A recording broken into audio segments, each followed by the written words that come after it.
আসসালামু আলাইকুম রহমতুল্লাহ। হঠাৎ করে আবার চলে এসে আপনার লগে নতুন একখান ব্লগ। কি অবস্থা আপনাকে আসেননি ভালো বা জানে যাবেন কমেন্টের মাধ্যমে আপনার। তো আজকের ব্লগখান হচ্ছে হুরে ভিন্ন রকমের ব্যাকে ইমিমিজে কিলো হুন্ডালে গাইলে আয় যে বারাজে কিলো হেডফোন বিন আপনারা সাইকেল তো যাই মার্কিং আগে ইউনিয়ন পরিষদ তার বন্ধু যাইজার কো যাইজা আই তোর লই যাই একসাথে যাইজা কো আসো তো যাইজা আর ভিডিও এখন লইছে আসলে সাইকেল চালায় এরকম সাইকেল চালানোর দৃশ্য আছে আন্না করে দেখেন তা আমি বুঝতে পারি না এখন সুন্দর হয়েছে আসলে সাইডে দিয়ে নিয়ে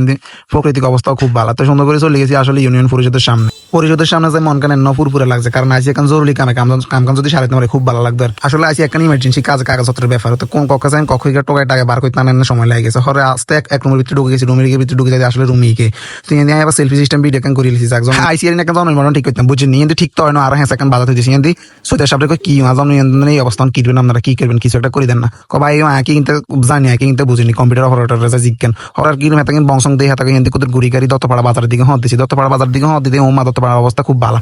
হরে আর কি মারা আসলে সেদিনকে এই দত্তপাড়া বাজার বুঝিনি তো ঘুরি গাড়ি বাণিজ্যিক অবস্থা ঘুরি গাড়ি চাইলাম ব্যবসায়িক অবস্থা চাইলাম এই কথার হরে আর ভালো লাগে না কি আইসি তো লস খাইছি হুরে সাইকেল সাবি আইলাম এত দূরে দত্তপাড়া বাজার কি ইউনিয়ন পরিচিত তো আবার দিকে রওনা দিছি আর কি তা আসলে সাইকেল কিনলেছি তখন ঘুরে কোন তো আবার গরিব প্রো ম্যাক্স বুঝিনি দুঃখের তার কোনো শেষ নেই বুঝিনি দুঃখ পারা জীবন যাতে তাদের আবার দুঃখ কিসের এই কিন্তু কই আর কি মনটা সান্ত্বনা তুই বাইর দিকে চলে তো আজকের ভিডিও ইয়ান তাই বুঝিনি বেকার লাগা থাকেন ভালো থাকেন আসসালামু আলাইকুম রহমতুল্লাহ।